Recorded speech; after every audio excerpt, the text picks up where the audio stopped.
AR audio novels YouTube சேனலுக்கு உங்களை அன்புடன் வரவேற்கும் நான் உங்கள் அர்ஜி பவித்ரா. அத்தியாயம் 44. சக்தி சரண்யாவிடம், நீங்க உடனே கிளம்பி ஆபீஸ் வாங்க, நான் உங்க லீவை கேன்சல் பண்ணிட்டேன் என்றான்.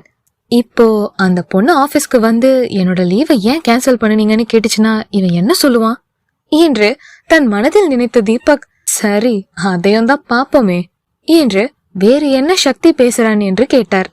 ஹலோ மிஸ் சரண்யா, லைன்ல இருக்கீங்களா என்றான் கொஞ்சம் கோவமாக சக்தி. லைன்ல தான் இருக்கேன் சார். சார், நான் உங்ககிட்ட பெர்மிஷன் கேட்டுதானே லீவ் எடுத்தேன். என்னோட லீவை கேன்சல் பண்ணணும்னா நீங்க என்கிட்ட நேத்து சாயங்காலமே ஆபீஸ் முடிஞ்சதுக்கு அப்புறம் கூட ஃபோன் பண்ணி சொல்லிருக்கலாம். ஆனா இப்போ நான் என்னோட பர்சனல் ஒர்க்கா கொஞ்சம் வெளியில வந்துட்டேன். இப்போ என்னால ஆபீஸ் கண்டிப்பா வர முடியாது. ஐ எம் சாரி சார் என்றாள். சக்தி பதில் ஏதும் பேசாமல் சரண்யாவை பார்த்து கொண்டே அழைப்பை துண்டித்தான். கோவமாக போனை கட் பண்ணி விட்டு காரை ஸ்டார்ட் செய்து தன் ஆபீஸை நோக்கி கிளம்பினான் சக்தி. அது சரி, சரியான ஆளைதான் புடிச்சு வச்சிருக்கான் நம்ம மருமகன். இவன் போன் பண்ணி கூப்பிட்ட உடனே அந்த பொண்ணு வந்துடும்னு நினைச்சேன்.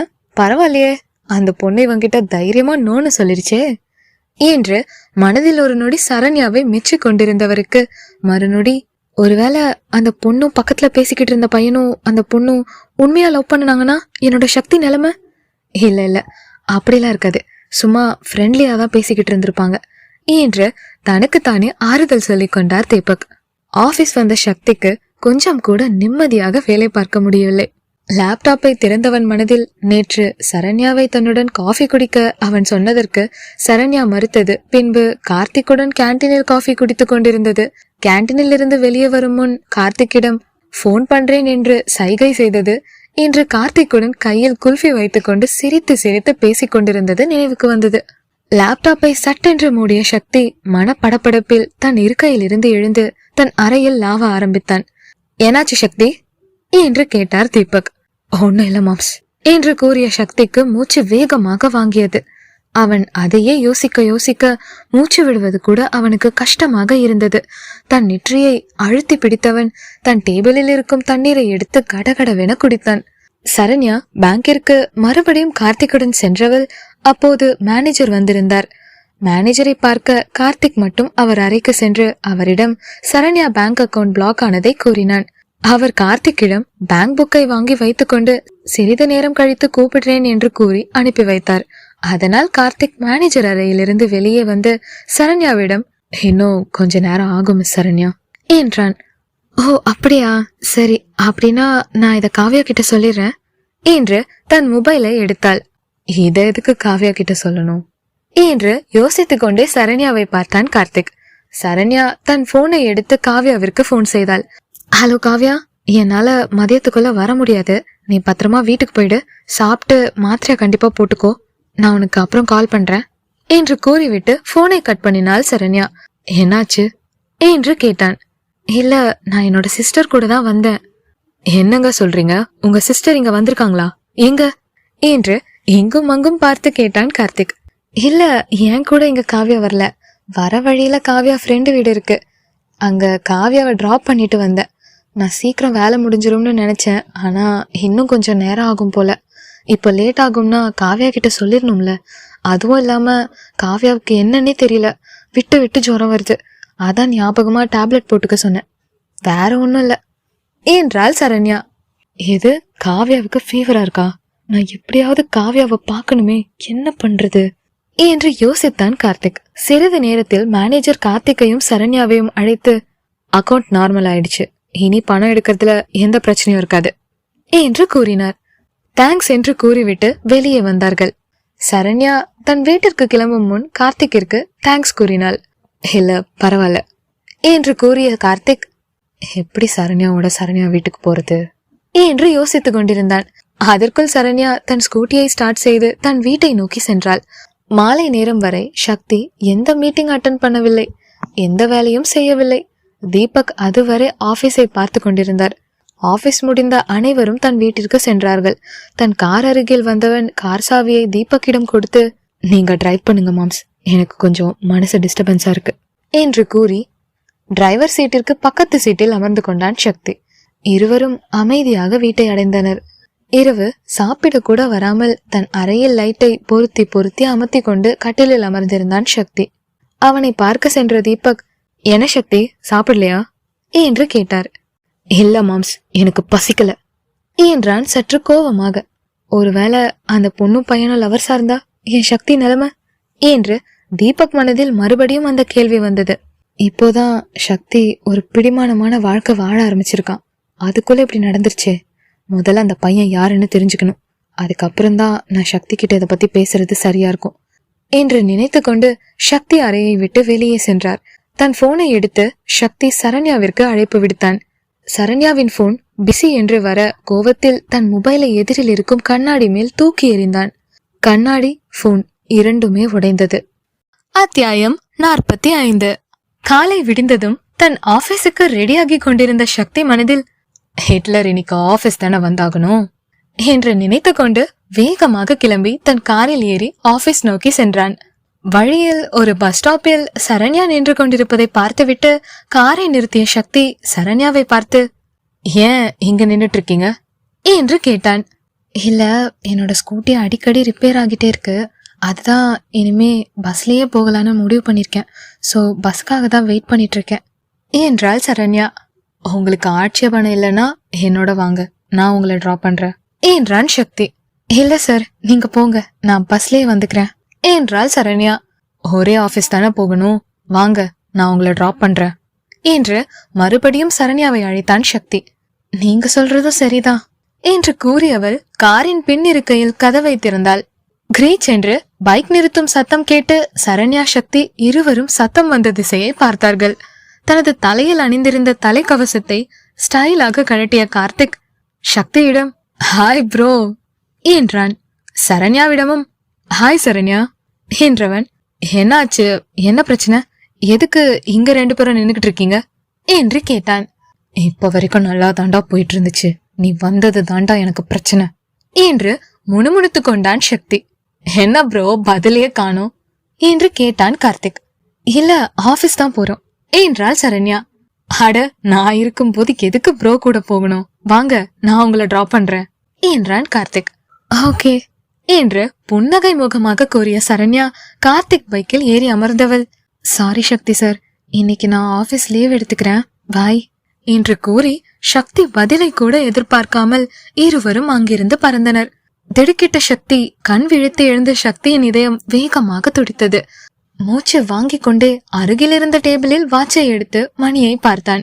மணி 4 ஆகிக் கொண்டு இருந்தது. எல்லாம் கனவு என்று நினைத்த சக்தி, நான் எவ்வளோ அந்த ஹிட்லர் மேல மதிப்பு வச்சிருந்தேன், ச்சே, கடைசியில சும்மா ஊர் சுத்துறதுக்கு என்கிட்ட நடிச்சு லீவ் கேட்டுட்டாங்களே என்றவன் மறுபடியும் படுத்தான். அவனுக்கு தூக்கம் வரவில்லை. உடனே தன் ஆபீஸ் செல்வதற்கு ரெடியாகி கிளம்பினான். அதிகாலை சீக்கிரம் ஆபீஸ் சென்ற சக்திக்கு நேரம் போகவே இல்லை. அடிக்கடி தன் கேபினில் இருந்து வெளியே வந்து வந்து பார்த்து கொண்டே இருந்தான். சிறிது நேரம் கழித்து ஆபீஸுக்கு ஒரு நபராக வர ஆரம்பித்தனர். அனைவரும் தங்களுக்கு முன் சக்தி ஆபீஸ் வந்திருப்பதை ஆச்சரியமாக பார்த்தனர். ஆனால் சக்தி சரண்யாவை தான் எதிர்பார்த்து கொண்டிருந்தான்.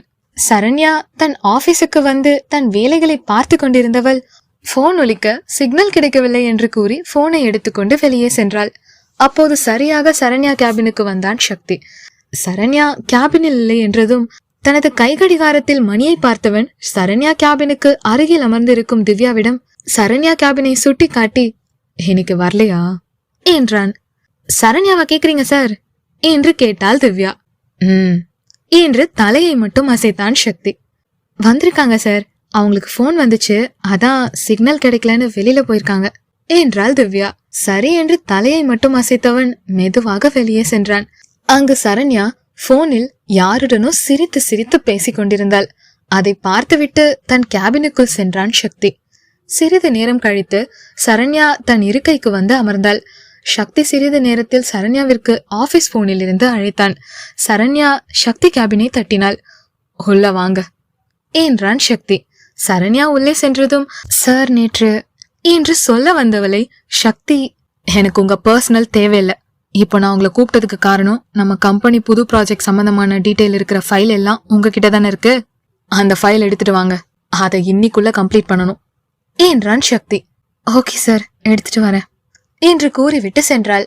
சரண்யாவிடம் இவ்வளவு ஃபார்மலாக பேசுவது சக்திக்கு ரொம்பவே கஷ்டமாக இருந்தது.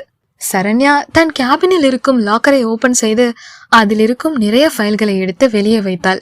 ஆனால் சரண்யா தேடும் ஃபைல் மட்டும் அவளுக்கு கிடைக்கவே இல்லை. தான் சென்ற எல்லா இடங்களுக்கும் சென்று தேடினாள். எங்குமே அந்த ஒரு ஃபைல் மட்டும் இல்லை. தன்னுடன் வேலை பார்க்கும் அனைவரிடமும் அதை பற்றி கேட்டு பார்த்தாள். யாருக்கும் எதுவும் தெரியவில்லை. வெகு நேரம் ஆகியும் சரண்யா ஃபைலை எடுத்து வராததால் சரண்யா கேபினுக்கு வந்தான் சக்தி.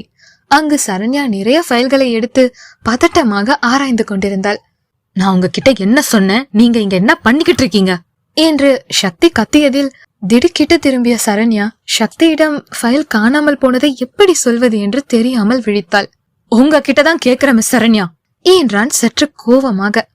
இல்ல சார், அது நீங்க சொன்ன புது ப்ராஜெக்டோட ஃபைல் மட்டும் மிஸ் ஆகிடுச்சு சார் என்றால் திக்கி திணறி. வாட்? என்ன வளர்றீங்க? உங்ககிட்ட தானே கொடுத்தேன், நீங்க தானே பத்திரமா வைக்கணும். அது உங்க பொறுப்பு தானே. இங்க வேலை பார்க்க வரீங்களா இல்ல டைம் பாஸ் பண்ண வரீங்களா? வேலை பார்க்க விருப்பம் இல்லாதவங்க ஏன் என்னோட ஆபீஸ் வந்து என்னோட உயிரை எடுக்கிறீங்க? போய் உங்க லவ்வர் கூட ஊர் சுத்திட்டு திரிய வேண்டியது தானே என்றதும் சரண்யா தன்னை சுற்றி வேடிக்கை பார்த்து கொண்டிருப்பவர்களை பார்த்தாள். ஆனால் அப்போது சரண்யாவால் சக்தியை எதிர்த்து எதுவும் சொல்ல முடியவில்லை. ஆபீஸ்ல இம்பார்ட்டன்ட் ஒர்க் இருக்குன்னு கூப்பிட்டா வர்றதில்ல, இப்போ ப்ராஜெக்ட் ஃபைல காணோன்னு சொல்ல உங்களுக்கு எப்படி முடியுது என்று சரண்யா கார்த்திக்குடன் ரோட்டில் சிரித்து சிரித்து பேசியதை பார்த்ததால் வந்த கோவத்தை மனதில் வைத்துக் கொண்டு திட்டினான். சக்திக்கே தான் என்ன பேசுகிறோம் என்ன செய்கிறோம் என்று தெரியவில்லை. சக்தி இதுவரை யாரையும் இப்படி திட்டியதும் இல்லை. சரண்யாவும் யாரிடமும் இப்படி திட்டு வாங்கியதும் இல்லை. சரண்யா எதுவும் பேசாமல் அமைதியாக நின்று கொண்டிருந்தாள். எனக்கு எதுவும் தெரியாது, எப்படியாவது இன்னைக்கு சாயங்காலத்துக்குள்ள அந்த ப்ராஜெக்ட் கம்ப்ளீட் பண்ணி எனக்கு வேணும் என்று கூறிவிட்டு தன் இருக்கைக்கு சென்று அமர்ந்தான் சக்தி. சரண்யாவிற்கு தான் என்ன செய்வது என்றே தெரியவில்லை. தன் கேபினில் அமர்ந்தவள் கண்களில் இருந்து தாரை தாரையாக கண்ணீர் கொட்டியது. ஆபீஸில் இருக்கும் அனைத்து இடங்களில் தேடியும் அந்த ஃபைல் மட்டும் கிடைக்கவில்லை. மதியம் சாப்பாட்டு நேரம் வந்தது. அனைவரும் சாப்பிட சென்றனர். சரண்யா சாப்பிட செல்லாமல் தன் இருக்கையில் அமர்ந்து அழுது கொண்டிருந்தாள். ஏதோ ஒரு வேலையாக சாப்பாட்டு நேரத்தில் தன் கேபினில் இருந்து வெளியே வந்த ரகுவரன் சரண்யா சாப்பிட செல்லாமல் அழுது கொண்டிருப்பதை பார்த்து, என்னாச்சு சரண்யா, ஏன் சாப்பிட போகாம உட்காந்து அழுதுட்டு இருக்க என்று கேட்டார். சரண்யா அவரிடம் நடந்த அனைத்தையும் கூறினாள். அதற்கு அவர், ஒரு ஃபைல் ஆபீஸ்ல காணாம போகுதுன்னா அப்ப யாரோ அதை எடுத்திருக்கணும். இப்போ அதை கண்டுபிடிக்கிற நேரம் இல்ல. நாம எப்படியாவது அந்த ப்ராஜெக்ட மறுபடியும் வேற மெத்தட்ல செய்யணும். நீ ஒன்னும் கவலைப்படாத, நான் பாத்துக்கிறேன் என்று கூறிவிட்டு தன் இருக்கைக்கு சென்றார். சிறிது நேரத்தில் அனைவரும் மறுபடியும் வேலையை செய்ய தொடங்கினார்கள். அப்போது ரகுவரன் வந்து அனைவரிடமும் அந்த ப்ராஜெக்டை வேற மெத்தடில் செய்ய சொல்லி வேலையை பிரித்து பிரித்து கொடுத்தார். ஒரு 2-3 மணி நேரத்தில் அனைவரும் வேலையை முழுவதும் முடித்து ரகுவரனிடம் கொடுத்தார்கள். சரண்யாவிடம் அந்த ப்ராஜெக்ட் டீடைலை கொடுத்த ரகுவரன் அந்த ப்ராஜெக்டை பென்டிரைவில் சேமித்துவிட்டு சக்தியிடம் கொடுக்க சொல்லிவிட்டு சென்றார். சரண்யா அவர் கூறியது போல அந்த ப்ராஜெக்டை பென்டிரைவில் சேமித்து வைத்துவிட்டு அதை எடுத்துக்கொண்டு சக்தி கேபினுக்கு சென்றாள். சக்தி கேபினின் கதவை தட்டினாள். உள்ள வாங்க என்று சக்தி சொன்னதும் அமைதியாக சென்று சரண்யா அந்த ஃபைலையும் பென்டிரைவையும் அவன் முன் நீட்டினாள். எதுவும் சொல்லாமல் அவன் அதை வாங்கி கொண்டான். சரண்யா வேறு எதுவும் அவனிடம் பேசாமல் அமைதியாக வெளியே வந்தாள். அந்த ஃபைலை வாங்கிய சக்தி வேண்டா வெறுப்பாக தன் டேபிளில் தூக்கி போட்டான். அப்போது அதில் இருந்த ஒரு லெட்டர் வந்து வெளியே தனியாக விழுந்தது. அது என்ன என்று எடுத்து படித்தவன் அதிர்ந்து எழுந்தான். இந்த அத்தியாயம் உங்களுக்கு பிடிச்சிருந்தா லைக் பண்ணுங்க, கமெண்ட் பண்ணுங்க. அப்படியே ER ஆடியோ நாவல்ஸ் யூடியூப் சேனலை சப்ஸ்கிரைப் பண்ணுங்க. நன்றி.